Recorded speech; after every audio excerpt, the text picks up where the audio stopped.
So, hello everyone. Hello and welcome to the buildingSMART room session asset operations handover as a part of the buildingSMART International Summit Rome 2023. Thank you for joining us here in person and online.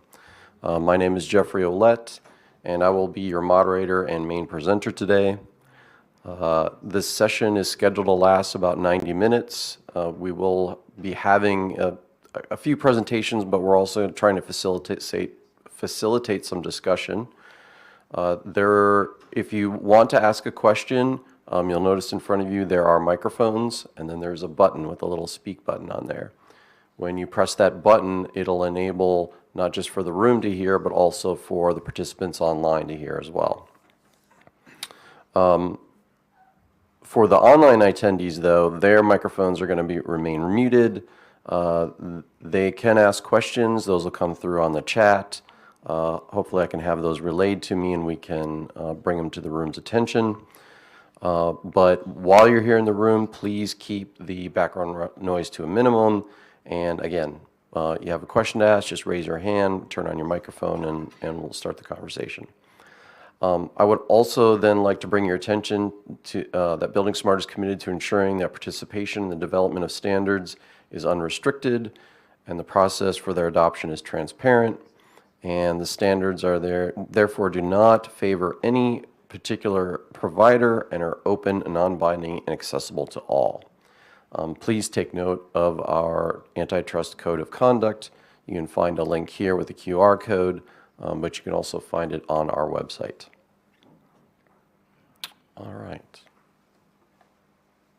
With that, we can switch to the first presentation. I can get started here. So while they're getting the slides ready, how many of you have seen the AOH presentation before online or in person? Really? Just a couple of you? 3? Oh boy. Okay, maybe I made this a little too basic then, or not basic enough. Okay, so we've had this discussion about asset operations handover for a number of years now, and really it started back in 2018, really, and I'll go through some slides here to talk about that. And what we're trying to do is, since 2018, we've had some further thought, some discussions, some interactions with others, and the project has really evolved.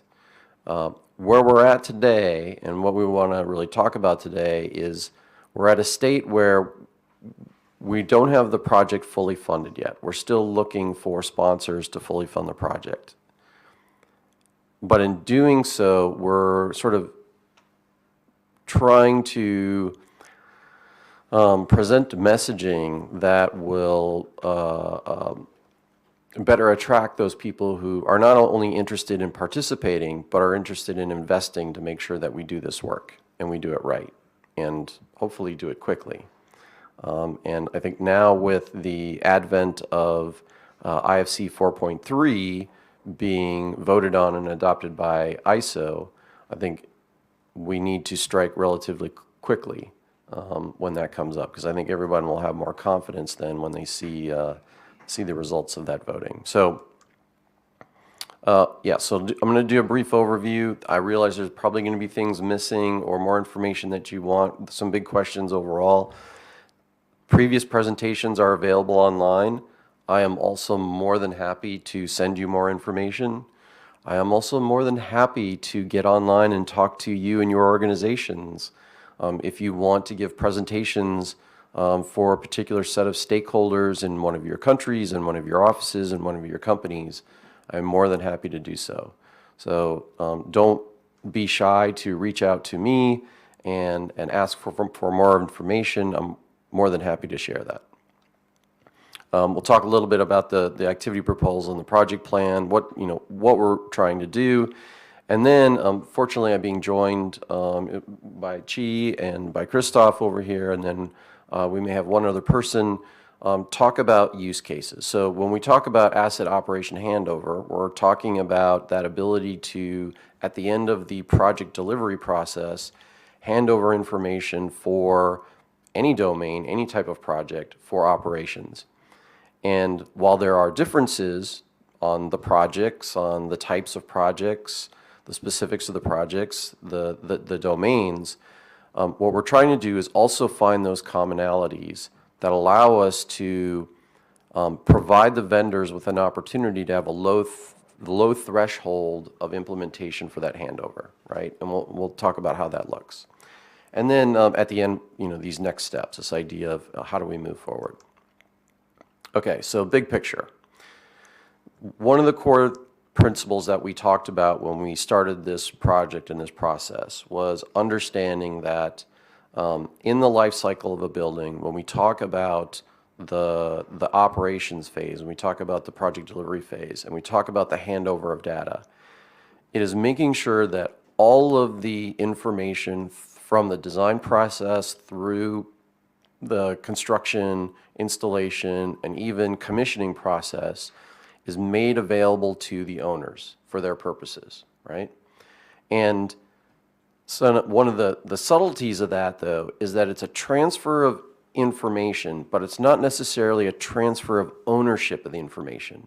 It is essentially saying, okay, at this state of the project, this is everything that we know. I'm going to collect all of that information from all of the project delivery stakeholders, and then now as an owner, I have this in my possession to then make use of it down the road, right? I'm not demanding that the project delivery stakeholders turn all of this information over, and they no longer have access to it, right? I'm not taking ownership of all of their data. I'm saying, no, there's information that I want from you. This is the state of the information I need. This is the extent of it, and I'm going to make use of it in my systems. And one of the key ideas is getting that information in a format that I can readily use in my O&M systems, right? I know this has been a big, thing that we've talked about for many years. Now, as I said before, it shouldn't matter whether it's a building, a rail network, a road network, a section of a road network, whether that is a stretch of road, a tunnel, a bridge, or whatever. All of these have very similar needs in terms of basic information to be able to understand the quality and just basic information of the asset. And then, of course, depending on what you're trying to do with asset, what type of management you're doing, you're going to need more specific data, right? And but those differences are really more project-specific, domain-specific. However, what vendors are looking for is they want to support those processes, right? They understand the need for a golden thread, a digital consistency in not just delivery, but over to operations and asset management. But what we want to do is make sure there's not just a lower threshold, but there's a consistency in the transfer of that data.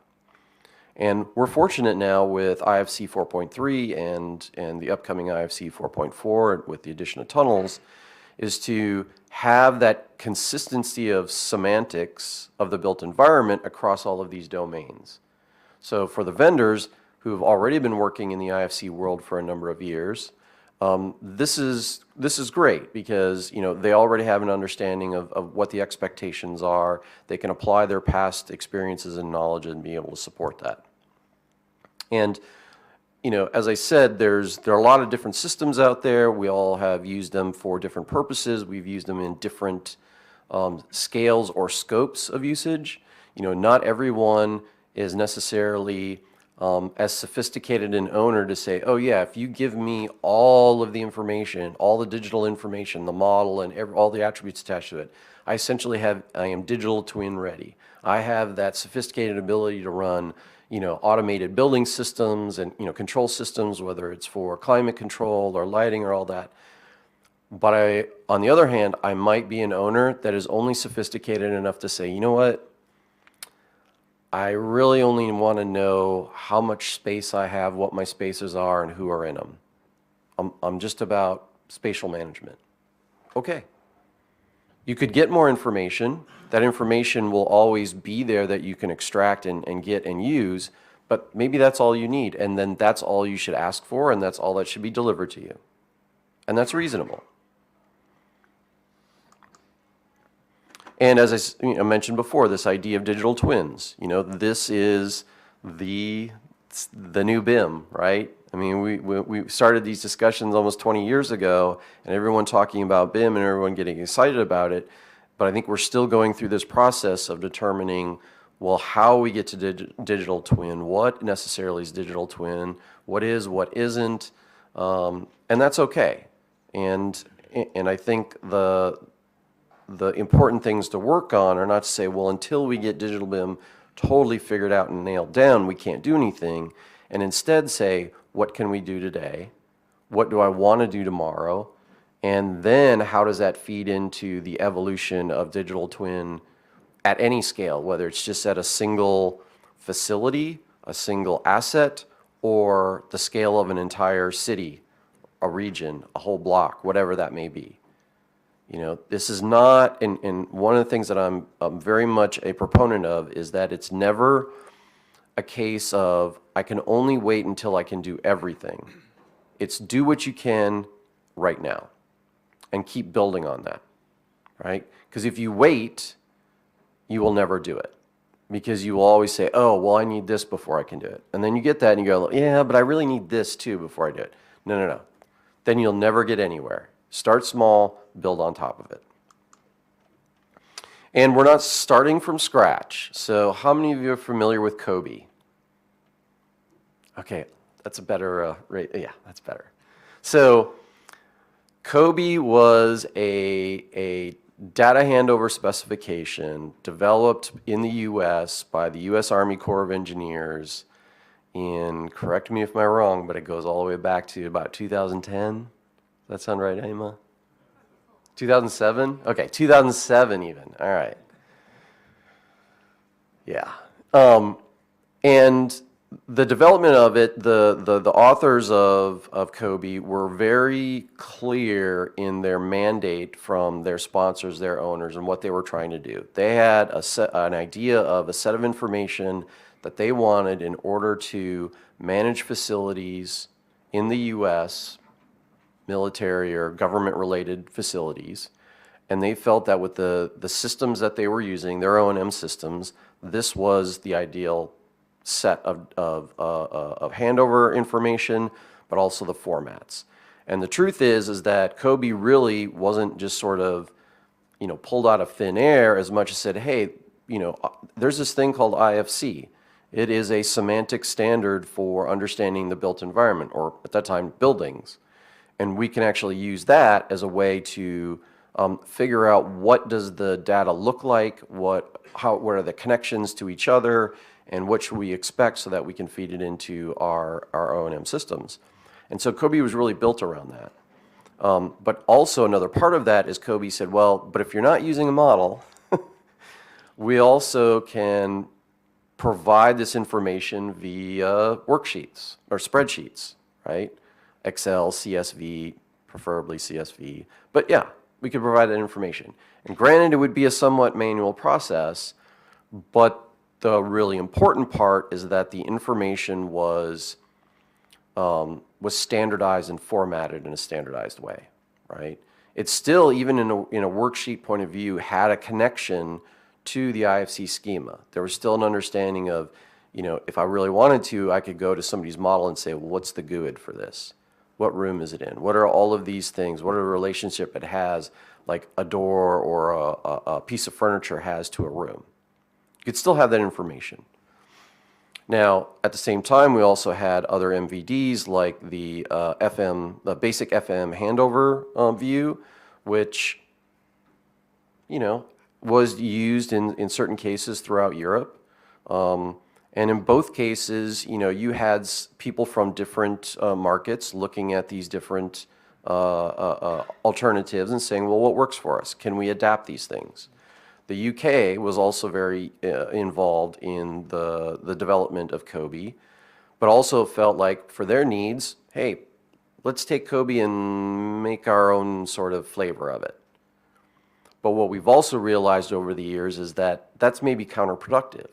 So Emma's here. She was a part of the working group that was looking at this and saying, hey, we want to take Kobe to the next generation, Kobe UK to the next generation, and then realized after working on it for a while, I was like, yeah, we really should need to work with the international partners to understand the scope and the capabilities and realize that this should be applicable to everybody. Because otherwise, the vendors are going to look at this and go, okay, how many different flavors of Kobe am I going to end up with? And that's very frustrating for them. And coming from a background in which I was in software development for 12 and a half years, I can tell you that if you tell a vendor that you want, 14 different flavors of a functionality, they'll give you one or they won't give you any. Because the investment in order to do all 14 is so high, unless they see the return on that, they're just going to say, okay, let me know when you got one or two, maybe three, but don't give me 14. And fortunately, we have had a good number of vendors over the years since 2007 actually implement Kobe in various ways, whether it was model-based or it's worksheet-based. And a lot of these companies have grown in their sophistication where they supported it one way, but several years later they supported it better as new versions of Kobe came out.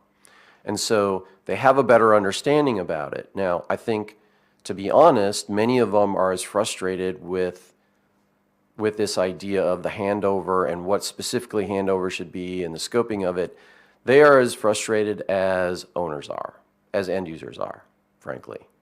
They're not the domain experts. They have domain experts, but you as the end users are the domain experts, right? You are the owner operators. They want to serve you. They want to have opportunities to provide you services and tools in order to do your jobs as owner operators, right? But they need your input. They need clear input and feedback as to what that looks like. So this is what we're trying to do with asset operations handover. We're trying to say, okay, we have all these lessons learned from the past. Now we want to take the best of those lessons learned, take the mistakes or the hiccups, the challenges, and step back and reformulate this and move forward now that we also have a new schema. And what are the new opportunities? Things like the BSDD, things like implementing IDS. The concept of, well, you can have a base MVD, but you can have multiple IDSs so that people can make sure that the information that they're getting out of that transfer is there. And they can validate it at different levels of specificity. So, one of the things that we started in Montreal Summit last year is we stood up a Miro board. Everyone has guest access to that Miro board. If you are a infrastructure or building owner, stakeholder, agency, I encourage you to go to the Miro board and start giving your input. So you'll see a couple places on there. There's one that's called Next Steps. There's links to some reference materials, and the reference materials are actually a predecessor project called the Asset Operations Handover Building Systems Equipment Maintenance Exchange. And that was the product of Bill East's work. And if any of you know who Bill East is, you call him the father of Kobe, if you will, though they had a couple of fathers. But Bill was really the main driver behind it. And Bill took all of those lessons that were learned and said, okay, what would this look like in this context of having a framework and modules and all that? And we'll see what that looks like in a little bit. And already developed a set of specifications. And the idea of this development is to provide something for all of us to reference as we move forward. So we're not going purely from scratch. And this is a great start. Now, it doesn't mean that this work is immutable. It is, version 0.5 or version 0.9. So we realized that things could change in there depending on how this project and what the framework does. But I encourage you to go in here and get more information about and input your needs and your requirements and your possible use cases in here as well. And as I said before, we're not starting from scratch. There's been lots of things going on. This project originally started as something called FM handover equipment maintenance. But again, the whole idea was refining the previous methodologies from FM handover and from Kobe and making something that was modernized for the new schema and some of the new concepts of BSDD and IIDS. But at the same time, you also had the parallel work called Facilities Management and Open BIM, which essentially established 5 use case industry papers that said, here are cases of owner-operators needing information for particular processes. And they provide great use cases that can be applied to this particular framework that we're talking about. And so when we talk about the framework, when we talk about AOH or asset operation handover, what we're talking about is a consistent framework in terms of the data schema or the data handover, the formatting of that data, but also processes and implementations on the project deliveries team side and the owner side for understanding, where do I get this data? How do I get this data? What are my expectations of its format and its delivery? And we're trying to do this in, again, not making anything whole cloth out of, scratch, but we're trying to provide these contexts that we know are very important to everyone. 19650, in which in the project delivery, obviously there can be demands or specifications in there that say, hey, we're going to follow forward with AOH. Here's our specific use case. Here's how we need this information. And that becomes of that BIM planning and that project delivery process, right? And looking at things like the 41,000 series of facility management and 55,000 series of asset management and say, hey, we have certain expectations if we are, our organization is adhering to the ISO specifications and principles and standards, and this is what we want out of it. And of course, then building on the previous ones of FM handover and Kobe and the previous British standards PASS. What does that stand for again? Publicly available specification. A preliminary but not official final standard, yeah. So over time, we've been trying to evolve more and more stakeholders. So obviously, this sort of started in the building side, in the building room at buildingSMART International, but we very quickly began to involve infrastructure because they had the question, well, can we have Kobe for infrastructure? I was like, you don't want Kobe for infrastructure. So we can do better than that. And it's not to knock Kobe, it's just that knowing what we've been doing over the last 12, 15 years with Kobe is like, we got to figure something else out. I understood what they were saying. Was like, let's look at this again. And then very quickly, we also talked to the other rooms, and you could say, airport room is like, well, we're a multi-dimensional asset or operation, but we still have the same concerns, and we could benefit from this as well. Railway as well, and that's why Chi is here, Christoph is here from the airport room. Construction room is interested. They're still trying to figure out what that means, but as a part of the project delivery process, they have an investment in this as well, right? Because in many cases, they're part of the responsibility of providing that data for handover, right? So how do we make it clear to them what's needed? How do they provide it? And electrical room. Sorry, I didn't include you guys on this one, but yes. You don't know the symbols, that's the reason. A lightning bolt. So again, and that question mark is there is because this can cross all boundaries inside of buildingSMART and buildingSMART domains, right? Doesn't matter where, even bringing on new rooms or new domains of power generation, of, utilities, it doesn't matter. We're still dealing with the same issue, which is I have the project delivery phase, the design, creating requirements, doing the design, doing the construction, and then I need long-term asset management. So We expect there to be a wide variety of needs and concerns, of use cases, but at the same time, it's an opportunity to talk to each other, understand each other's point of view, and then find those commonalities that are necessary. Now, some people have more experience than others already going down this route. Great. It's an opportunity to learn from them. It's also an opportunity for the people who have been doing it for a while to learn from those who are coming new to the table with their concerns, but also maybe new ideas about how to use information to and leverage information in asset operations, right? There's always new technologies, there's always new processes that are coming up, and we're not all aware of them all the time. You know, I don't know everything. I don't have my finger on everything new that comes up every year, hell, every month when it comes to technology in our domain. But somebody does. So what does this look like? We talked a bit about this, at a higher level, and what we're talking about is saying, okay, the current state of the art, this idea of COBie and FM handover, was said, we have this one exchange that has been defined that essentially solves all the use cases for a building owner in its operation. But the problem with that is that, you make a one-size-fits-all, but does it really fit anybody?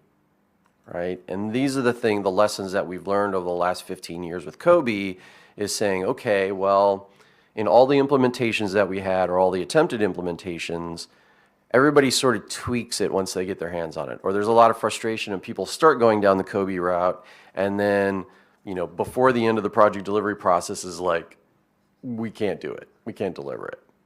Or they get it delivered, they've spent a lot of money doing it, and what they get out of it is not what they expected. Or one of the worst case scenarios, and you think that's bad, one of the worst case scenarios is that the project team actually goes through the process, provides the COBie deliverable, the owner gets it and says, thank you. Now what am I supposed to do with this? Well, you asked for it. Well, I was told to ask for it. So then why did we go through all of this effort to provide this information if you're never going to use it? We want to avoid that. And I understand, very much why that happened. I mean, I've been involved in the building domain, architecture, project delivery domain for, 30 years. And I know, don't look at it, but trust me, 30 years. And we see a lot of peer pressure on owners to do things. The hot new buzzword comes out, oh, you guys need to do this, you need to take this on, you need to invest in this technology. But it's overwhelming. It's too much. And they start to dive into it and, it doesn't work. So then they pull all the way back. Well, but we have an opportunity here to say, okay, let's start out small. Let's not eat the elephant whole. Let's take off bites. Let's decide what we want to start with first and move forward. And the idea of doing this is really modularizing this whole system. Is, again, if you've been listening to the technical presentations over the last couple of years, you've seen that the strategy that Leon has laid out is that we want to have these official, well-tested, well-vetted base MVDs that most people's exchanges can be taken care of. And then on top of that, you have an IDS, which essentially in its first version, in its first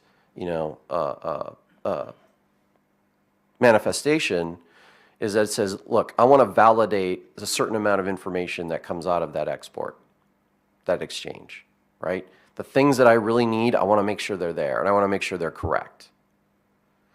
And the future is saying, IDS could be a configurator for software. If the software vendor can say, hey, I could use this IDS and actually tweak that export, so that's what you want, that's what I'm going to give you. And I can validate it even before I give it to you. So the core is the base MVD. These modules, the modules are IDS specifications.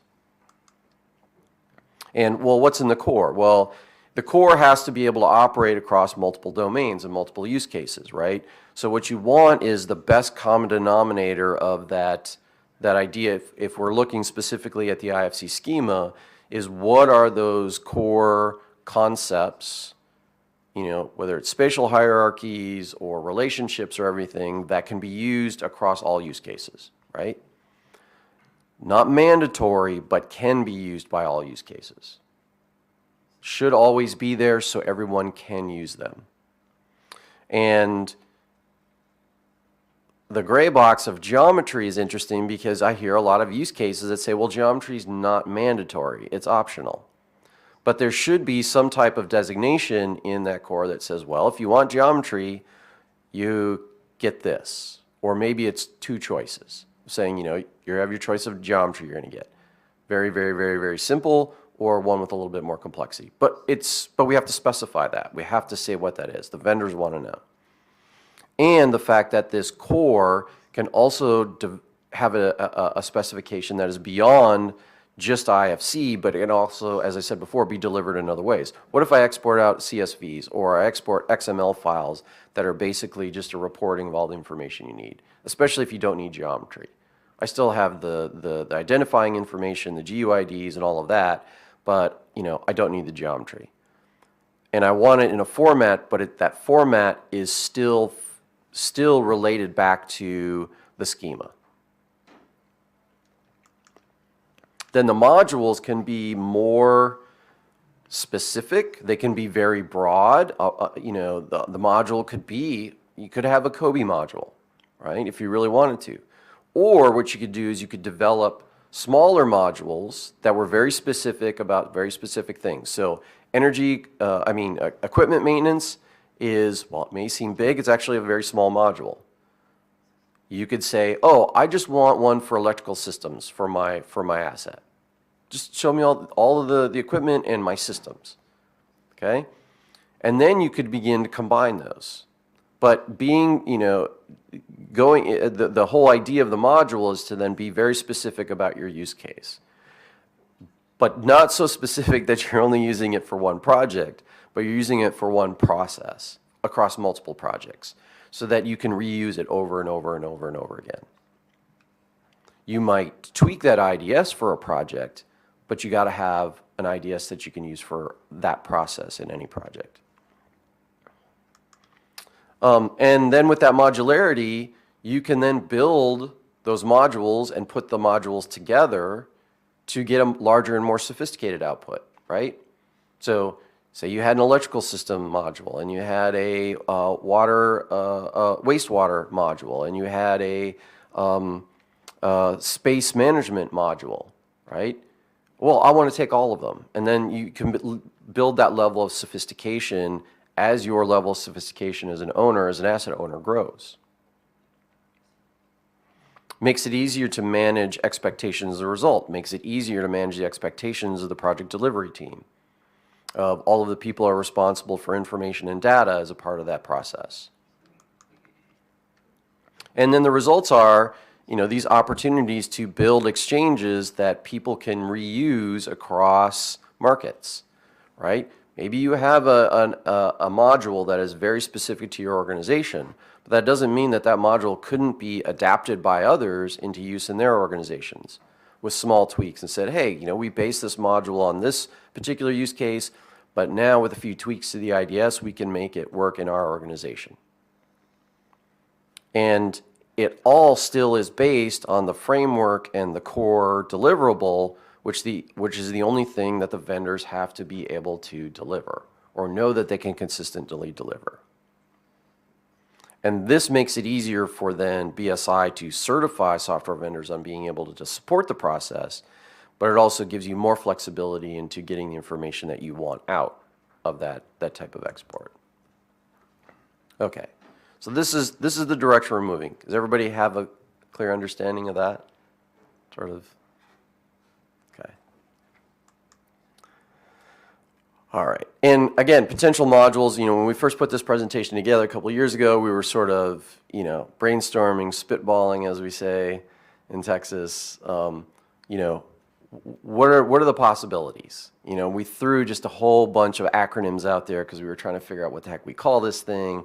It's gone through several names, and asset operation handover seemed to stick. And then we said, yeah, well, what do these modules look like? and just sort of building this as an exercise of saying, what are the opportunities? What are the potential? Now, this is not prescriptive in any way. It's just saying this is potential. This is a starting point. And maybe everybody can get a good idea of how this works in the future. And I think looking at it from a strategic point of view, the nice thing is that, you know, BSI leadership, technical leadership, all sort of understood this. What we were trying to do is say, hey, look, we really need to develop this framework first. We need to get everybody to understand that the base MVD, the specifications for how IDSs should be put together, how you can modify them, change them, give the vendors and, you know, the data specialists in organizations what those expectations are, what the guidelines are. We build that, then we can begin to look at those use cases more specifically and say, okay, how do we execute them? And as a part of that framework too is also provide implementation guidelines and deployment guidelines for organizations, for software vendors, for everybody. Because that was found to be one of the biggest downfalls of COBE in its implementation or its deployment, was that there was immediately a lack of information about how do I do this, and which caused a lot of consternation amongst many people. And it's been recognized, and this is how we want to fix it. And, you know, we can look at the idea of the asset operation handover framework being an international standard, and the modules could be standards at different levels. Maybe it's an international standard, maybe it's a national standard, maybe it's an organizational standard.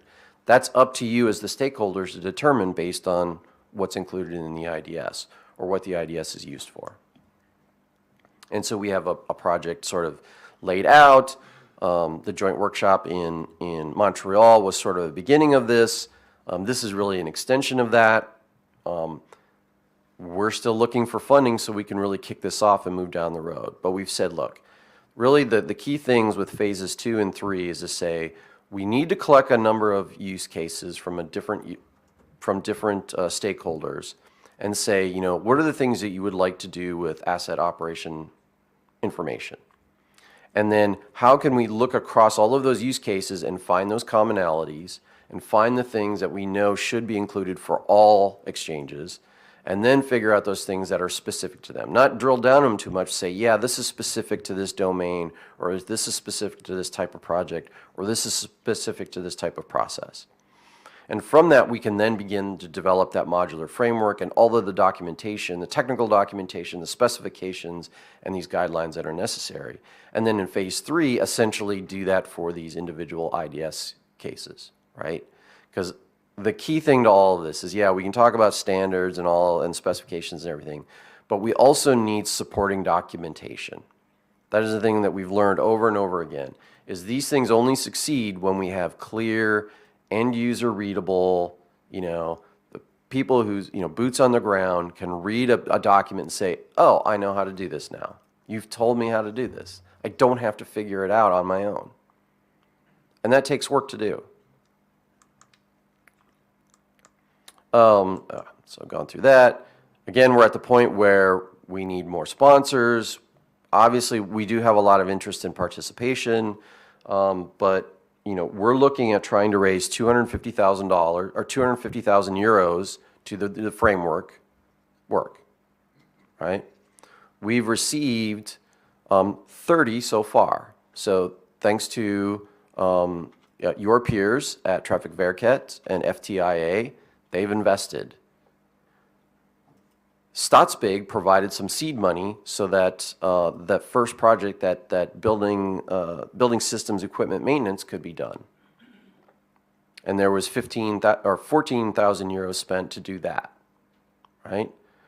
Not totally complete, just get it to that point. We figure each module, if you're going to go through the entire process of what I showed before of, you know, all of those examples and the documentation and everything, that those are probably going to be about 100,000 euros each. Could be less because you have some people doing early work and developing templates and all of that, and it could reduce the amount of work that's done.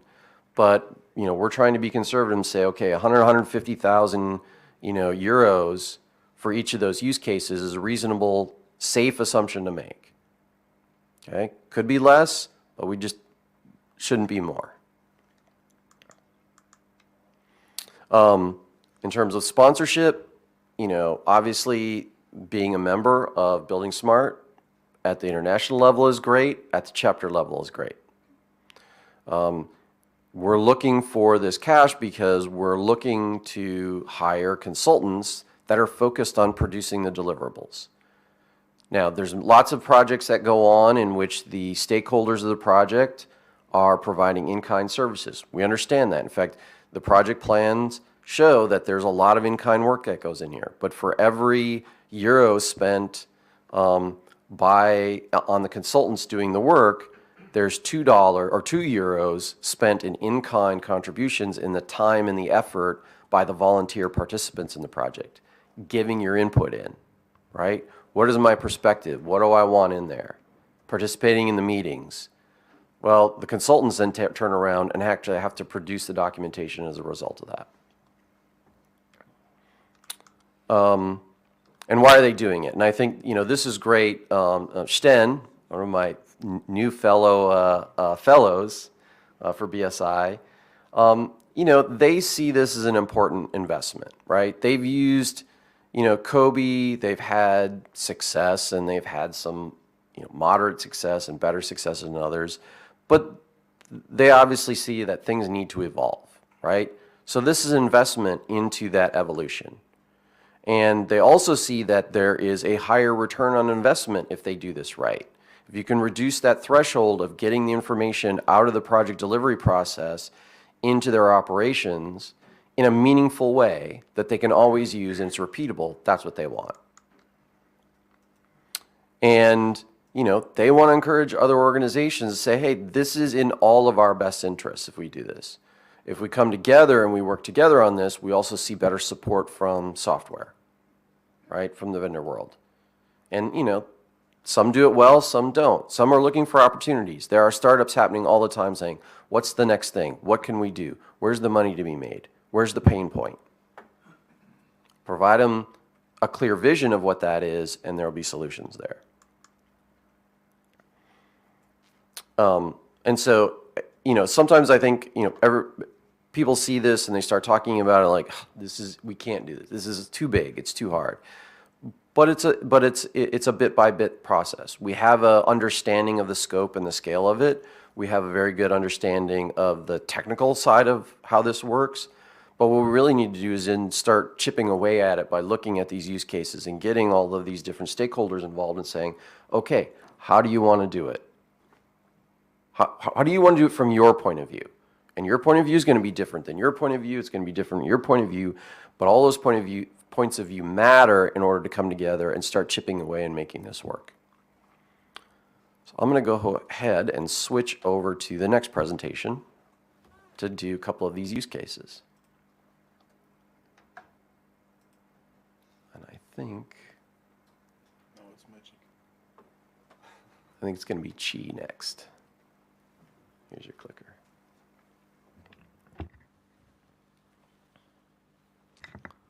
Okay. Yes, I need to see the slides coming. Yeah, okay. Okay. Okay, good morning.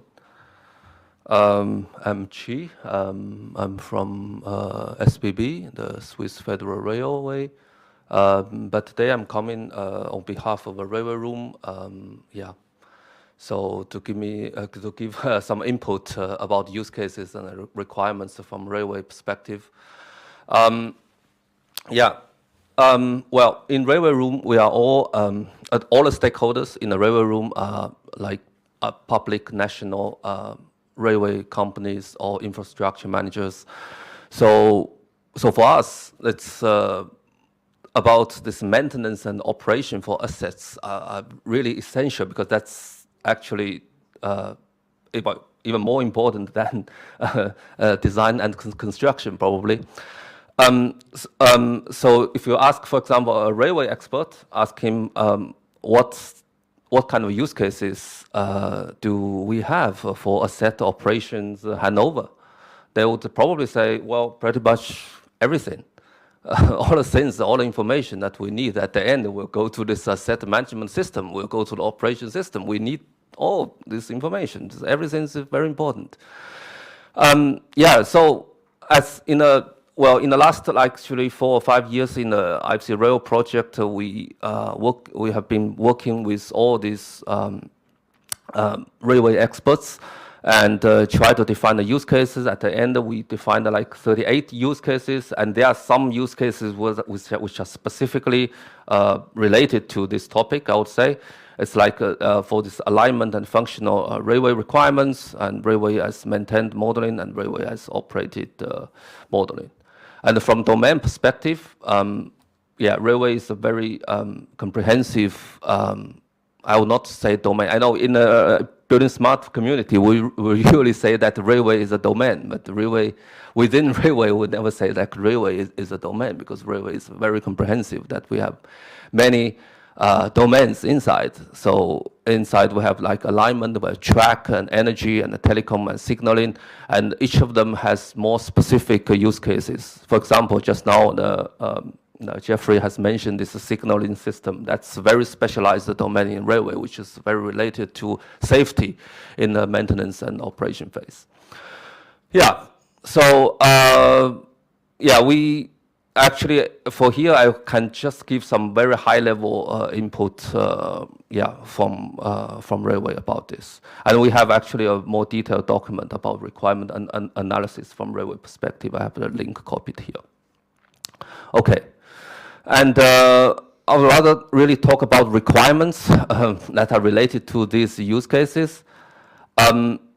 Well, if we go really into like the element level, to go to the really physical asset level, I think that's pretty much the same, very similar with all the other domains. So once we go to the element level, we are talking about the identification of element. We talk about element characteristics, the manufacturing and supplier information, warranty, and also some time-related and process-related information, like when this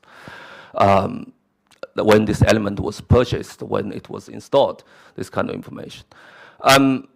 But railway indeed also has some more, let's say, specialized, more specific information. Maybe it's different from other domains, but some of them are quite common with other infrastructure, but at least I think it's very different from building domain. That's, I would just give some insight about this part.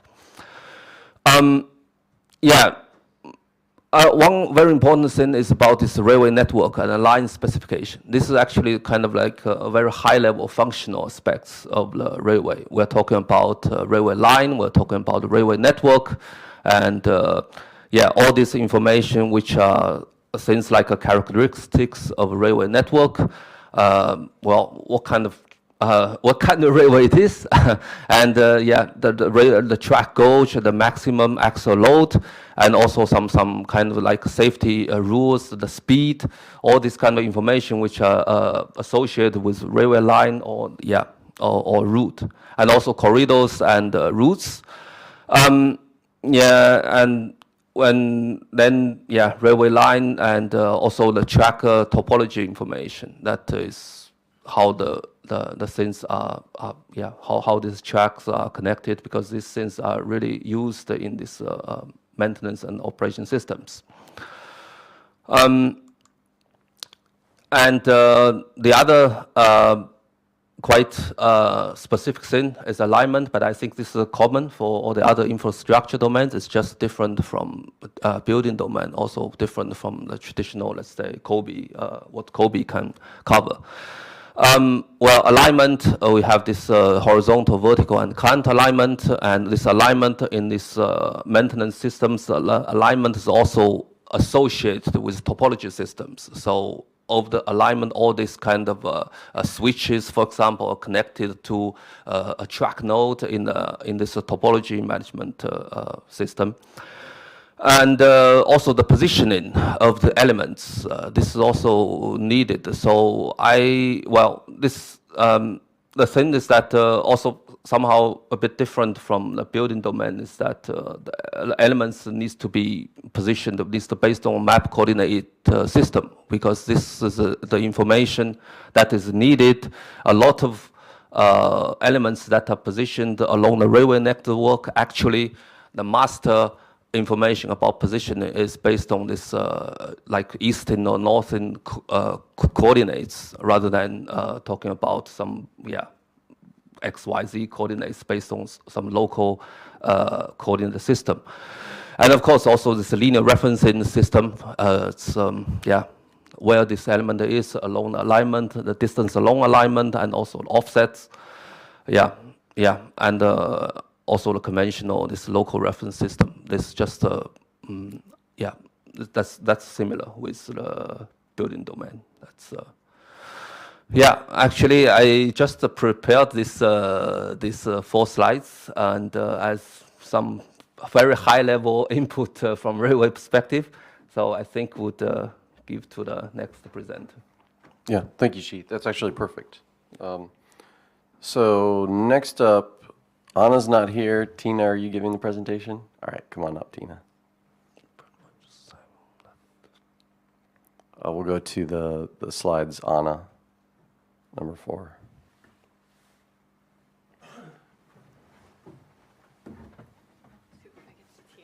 Yep.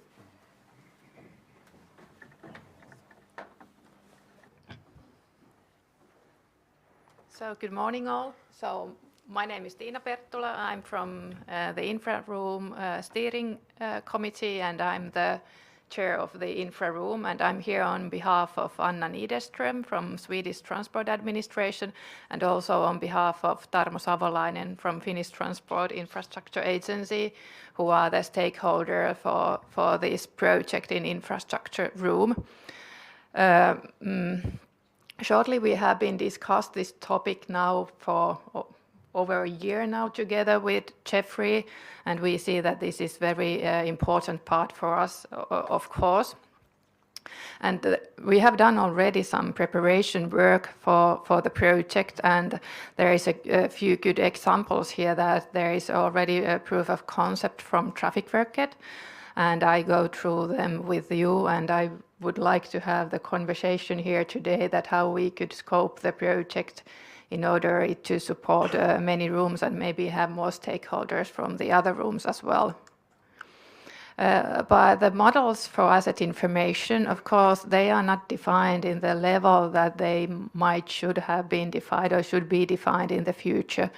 So we want to reduce the loss of the information for the design and construction phase, for the management phase, and of course the traceability of information and data quality is very essential. But also utilize information in new formats and automated feeds, and then kind of also collecting the information for the existing objects and environments. We use a lot of different techniques like drones in infra in many cases, and I think it has been said many times, but mainly maybe 90, even 98% of infrastructure is existing. So there has been the register already in place for many years. So information collection has been started like 20 or even 30 years ago for the different databases, but now we want to take a step further because there is a lot of good new maybe technologies available today. The managing requirements and handover to the asset management system. So information needs and model needs to be structured so they could support the asset management. And as you see, well, it might look like a little bit COBie, so there is an Excel. So there has been some similarities, of course, but this is not enough. So we need to compile the requirements, properties, and classifications, and these are coming from many different sources and in many different data format and standards. Mainly they are object properties, classification, maybe they could be predefined, a pick list or anything that is related to the standardized data. Then well, this is from Trafikverket. I have two kind of member from Trafikverket in here sitting back here, but this is the information requirements from the asset operation and management system. So kind of overview of the work that Traffic Verket has done already, mapped kind of the links between the different systems and between the different needs. And also one of the key elements here is how to change from the project information model to asset information model. So infra is network and the project are just a small part of the network.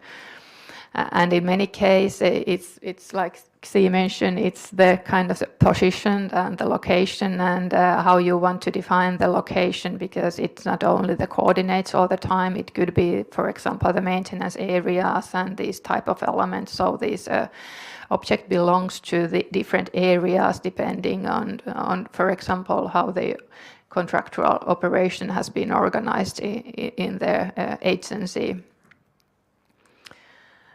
Then, like I said in the beginning, there has been done some preparation work already, so proof of concept. So this is one storyline from the new bypass in near Stockholm, and how the bridges or the handover for bridges could go. And also then behind these are also the use cases for the existing bridges, so changing edge beam. So what are kind of the approaches? Traffic Verket has started to identify the needs, so it's the main inspection for the bridges, then you need to go through the documentation, then design the new beam when you, after validating the requirements, and then execute and replace the existing beam, and in the end it's the handover, so how you want to update the data in the register. And information needs to fit for the purpose, and the models needs to fit for the purpose. So of course, maybe the asset management model is not as accurate enough as at the same way than we do have in the construction phase, but you need to have those elements where to attach the information in different inspections, for example. And then there is one more storyline from the tunnel. And it's the kind of the use case behind this storyline is the water leakage. So what kind of inspection is done in order to check the cracks where the water is coming to the tunnel? Then it's the kind of the same type of approach than in the bridge inspection, that you need to analyze the cause of the leakage, and then the action, then you need to design and plan for the work, and then when you execute the work or necessary actions, then there is again handover to the asset management register. And as I said in the beginning, many of the infra clients are public clients, so they do have some kind of register for existing assets already. So then it's the question that because the data format is not standardized in the way that support the machine readable data transfer from these type of actions to all the way to the register. So then the manual work is still needed. So this is maybe one of the key elements where we want to focus on in infra room. And also where to publish the information. So this is current status from the Sweden Transport Administration. So a lot of still drawing are still the kind of needed and required. And like Jeffrey, you mentioned that we need to decide the best fit for different information need and for different purpose. So one size fit for all and for all needs, it's not the case. So the different maybe accuracy level and different information in different maybe actions in the network. And today we have multiple systems and a lack of the common standard. And one good question here is also maybe the usage of BSDD. So I hope that in this project we could maybe kind of frame that in which maybe use case BSDD could be the good solution, and where we need more strict maybe standard or development of IFC even in order to aim the goals. So this was shortly on behalf of InfraRoom.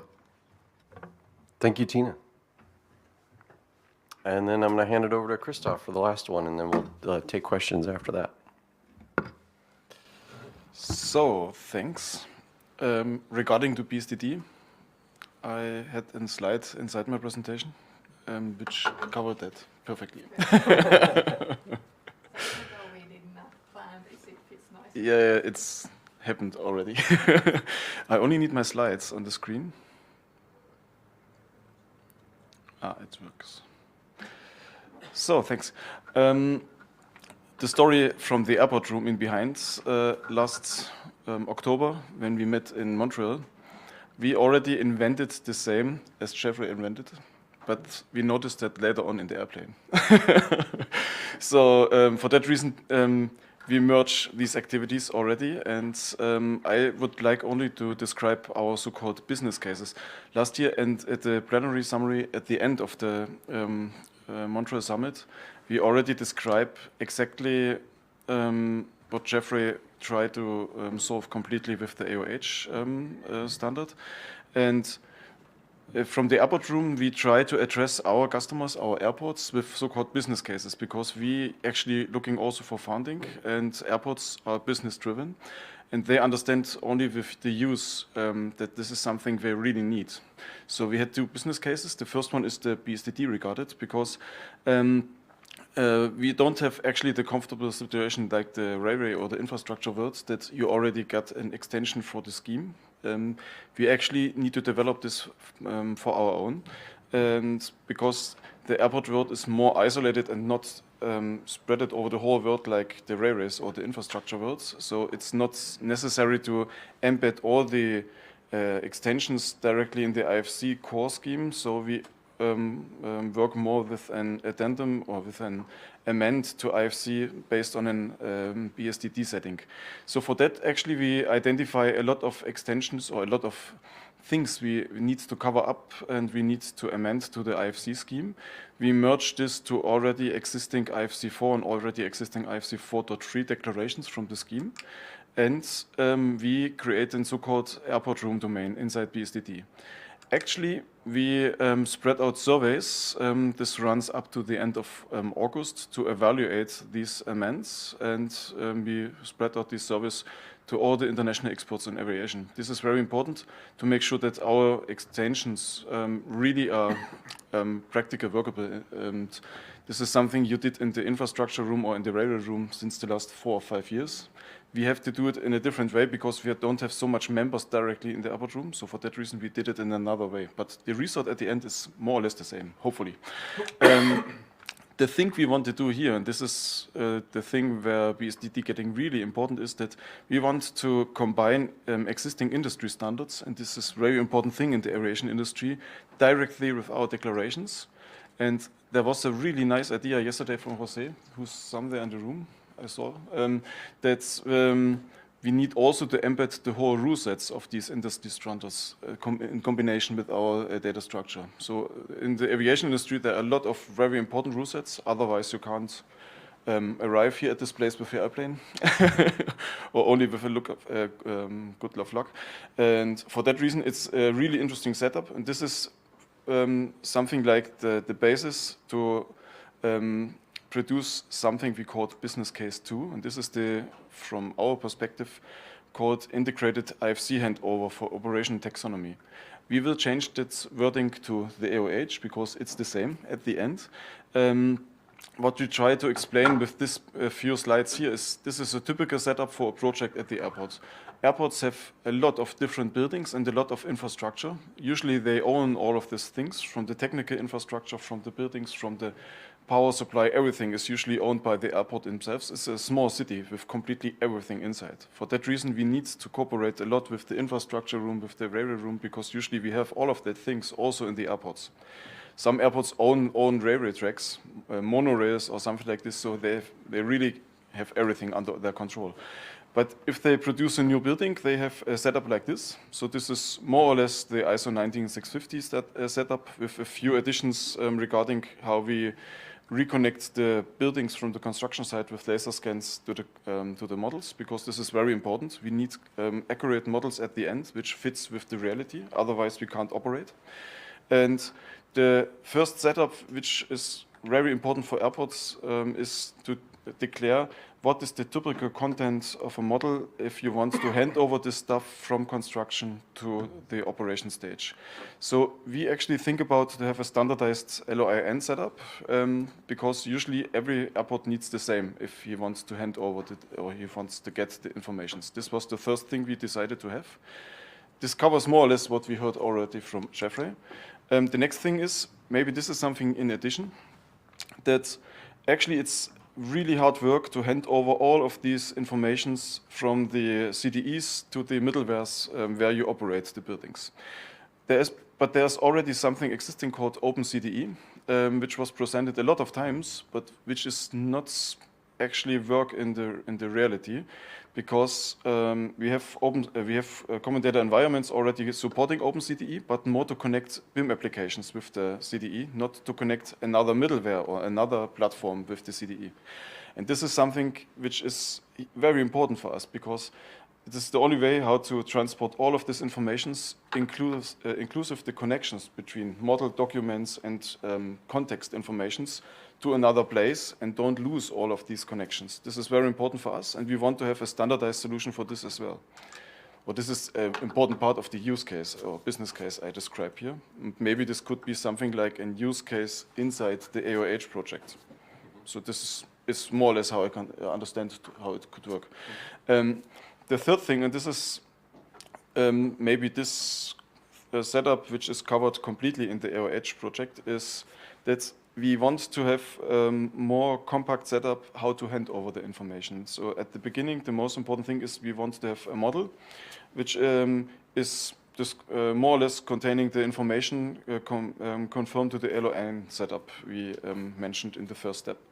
The second thing is we want to include also the drawings, because drawings are very important for the operation, not only ground floor drawings or detailed drawings for stuff like this and so on. And there was a development in the last years to embed these things directly in IFC. There's an entity already existing called IFC annotation, and we only need a few type extensions to declare layouts and viewports on layouts. There's also already a possibility inside IFC to cover 2D and 3D representations of instances of elements directly in the same file. So with this technology, which is more or less completely done, we are able to transport the drawings directly inside IFC and keep the connection between the drawing and the model.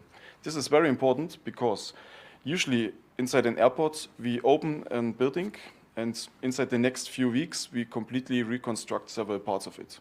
It's not because it's fun, it's because of a lot of different security regulations. So when you start building the building or construct the building, security regulations get changed and you have to rebuild the things. Usually this starts with doors and with security zones, but a lot of other stuff is involved with that. So this is maybe the reason if you're on an airport, you see a lot of construction things all the time. They have to rebuild things because the security stuff has changed. Maybe there are new shops inside and so on and so on. So for that reason, we need the model information in a way that we can rechange things fast, and we have also refreshed drawings about that thing. And we don't want to have native files for that, so we have to handle native files in parallel to IFC files. We want to have all of these things done directly with IFC, because this is the only way how to handle this for a long-term time. Usually a building at the airport works around about 30 years, then it gets rebuilt or refreshed and so on, but you need to store the information all the time. You need to work with that. It's not possible to work with native files in that use case. So this is very important for us. The third thing here in this point is product informations. My colleague Morten, sitting here in the front, he's joining the product room for that matter. Product informations are a very, very important part for building documentation for us. It's getting more and more important because of life cycle costs estimations. So we need a lot information about all the products we have in our buildings to calculate with them and to measure life cycle estimations, but also to measure carbon dioxide stuff and so on. And there is something new after the digital twins you mentioned in the morning. This is circular economy. And for that reason, product information is getting also extremely important. Otherwise, you have no information what's in your building contained and how you can reuse the things later on. Inside airports, this is also a huge topic because we have so much similar buildings. We can reuse things very, very fast in other buildings. And this is a short summary about this business case. That's a lot of things from the technical point of view already done. So we already had a declaration how LOANs work. It's only a mess of work to declare the things in the next step. And the OpenCDE stuff is technically also solved. It's only a question to make it work between platforms. But I think we have many powerful vendors already here at the summit who are able to do something like this. The third step, maybe this is, from the technical point of view, also more or less solvable. It's only a question how to consolidate the different activities. But I trust in you, Jeffrey, that you handle that well.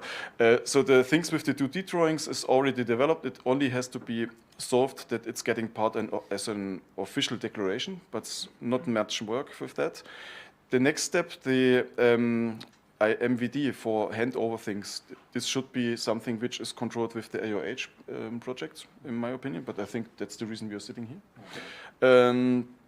The product stuff, or the product informations, this is something which is actually done, or which is actually produced inside the product room. And this is also something which works very, very strong based on BSDD and IDS. And everything we did, or everything we have to do with the airport-specific declarations, this is also something we can completely handle with the BSDD. There's also a solution. And yesterday in these working classes for BSDD, you can see there is a lot of interest about that topic because everyone wants to handle that in a way like this. So usually we have this slide at the end. That's all. Thank you. All right, thank you, Christoph. So those are our use cases. And we've still got a few minutes to take some questions, have a discussion. Again, we're still trying to get this into a finished project plan. So we're trying to gather more partners, not just sponsors, but also participating partners. The greater the diversity, the better, because that makes the specification for this much stronger. It enables the technical leadership to understand sort of, where the things that people are concerned about in terms of the technical specification and the handover need to be taken care of. It also provides them an opportunity to say, oh, okay, well, for BSDD and IDS, this is how we would apply it in these circumstances, these use cases. And then that gives us, as a part of the stakeholders, as a part of the project, the ability to then write documentation that makes it easier for everyone to understand, right? Again, a significant amount of the money that we're talking here is about writing documentation so that people know what to do. You don't just spit out a technical specification and say, oh, the vendors will take care of it now. No. That's like one of our biggest problems is that when we do just that, it still doesn't work because as the end users, we don't understand how to best implement it, or the vendors don't understand how to best implement it. So if you have a question, just, and press your button for speaking, and go ahead. I'm right. So thank you very much for these great presentations. And I'm sure you all need electrical power. That's why I also encourage you to get in touch with the electrical room. Because if there is no electrical power, there is no light, there is nothing that works, especially in an airport. But what I heard is we need. The question is, who is we? So if there is no demand in the market, why should the industry deliver? And then the other thing that concerns me is what Jeffrey said, if we deliver, why isn't it used? Mm-hmm. Well, I think the we part is the people that are sitting up here. So these are the people who are part of airports, part of the transportation systems, part of the railway systems. They're the actual owners and stakeholders. And this is exactly what I was looking for with this project. it's not about the vendors specifying what this is. It's not about the data experts. It's the owners themselves of these facilities saying, this is what we want.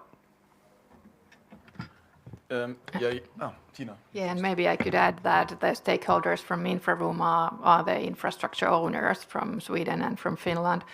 And one thing that was tested already was related to BSDD as well. So Finnish Transport Infrastructure Agency looked closely to the requirements in the asset register and kind of turn that information or put that information to BSDD.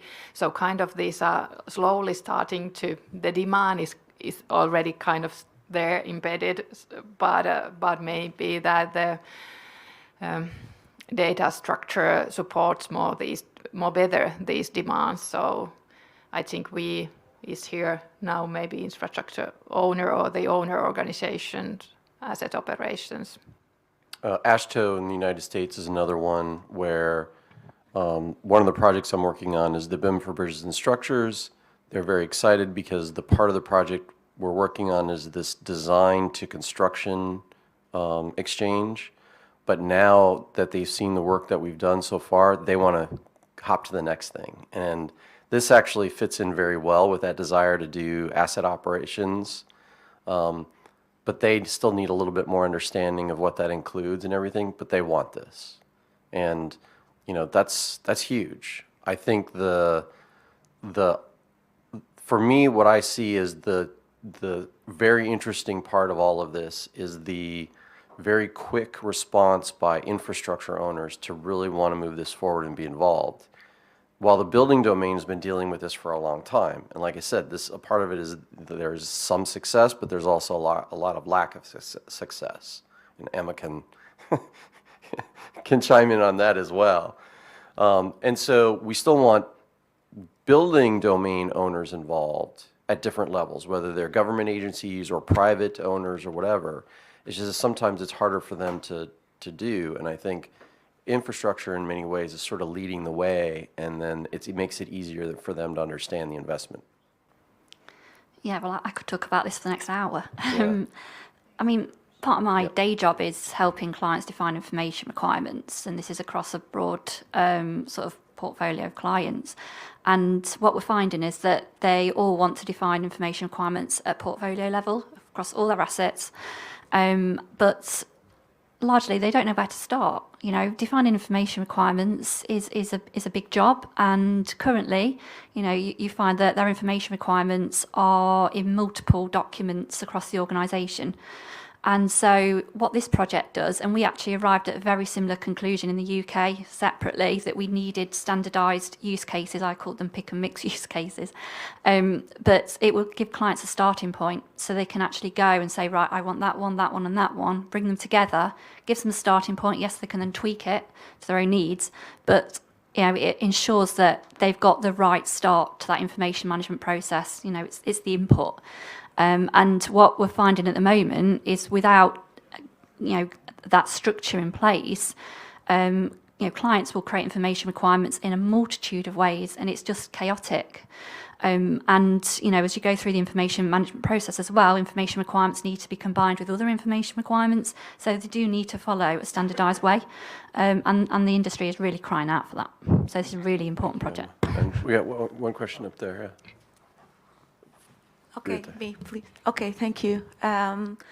You have told us that your goal is to produce documents to help practitioners to know how to implement in their projects and then deliverables the outcomes that can be useful for management.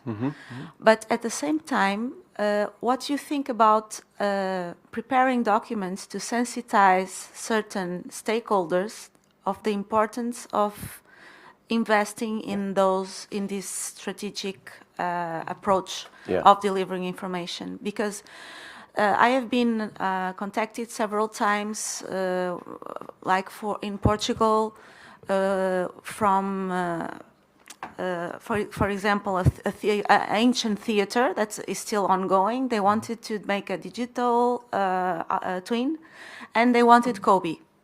And but they didn't know why. They didn't know why. Okay, and They were told they and should I was ask for okay. Kobe. And me myself was okay. I want to deliver this, but how can I do this? Okay, how can I elucidate them? What do they need, and help them see what do they need?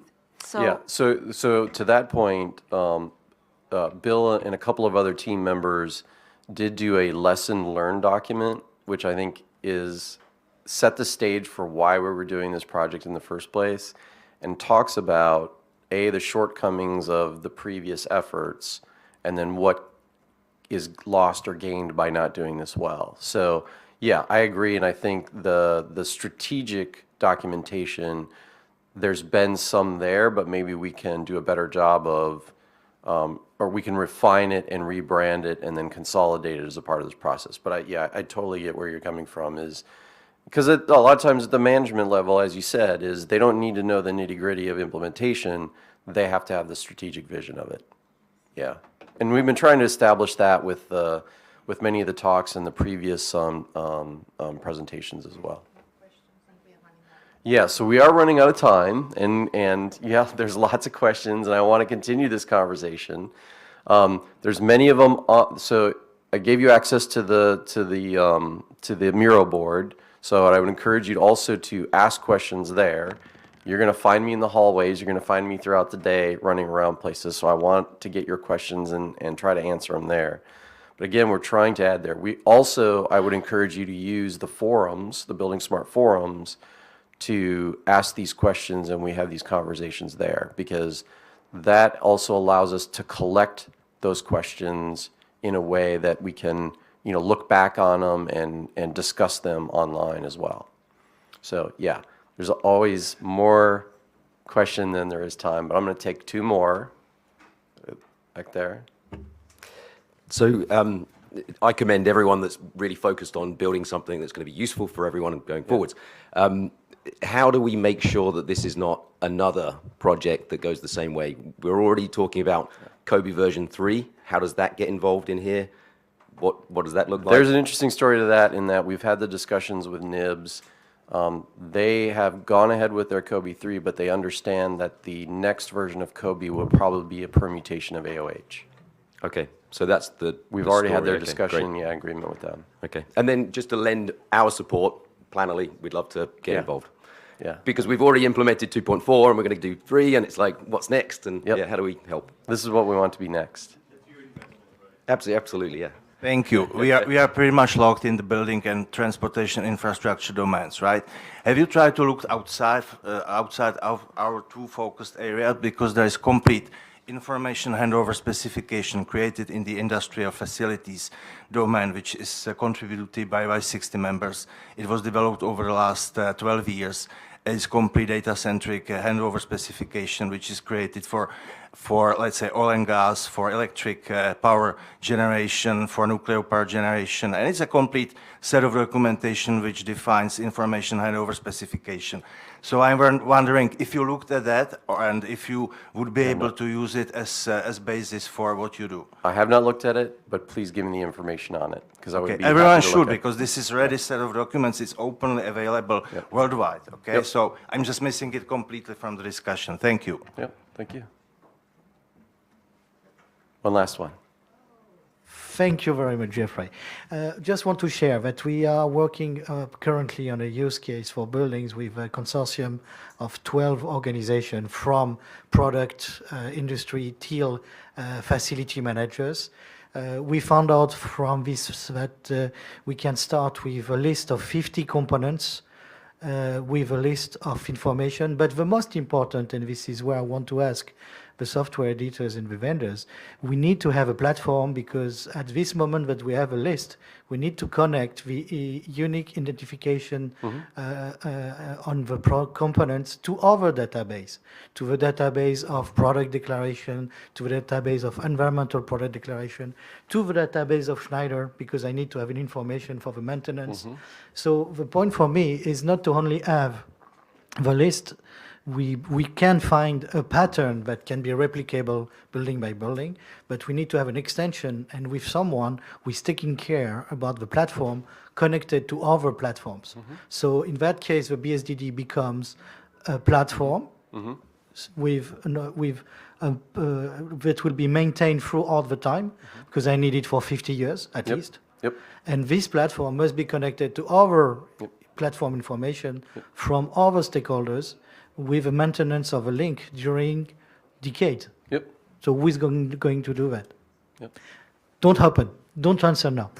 Okay, so we do have to end here, so everybody can have their coffee break. Please feel free to ask questions. Again, approach me, give me your card. I'll give you my card, and we'll keep these discussions going.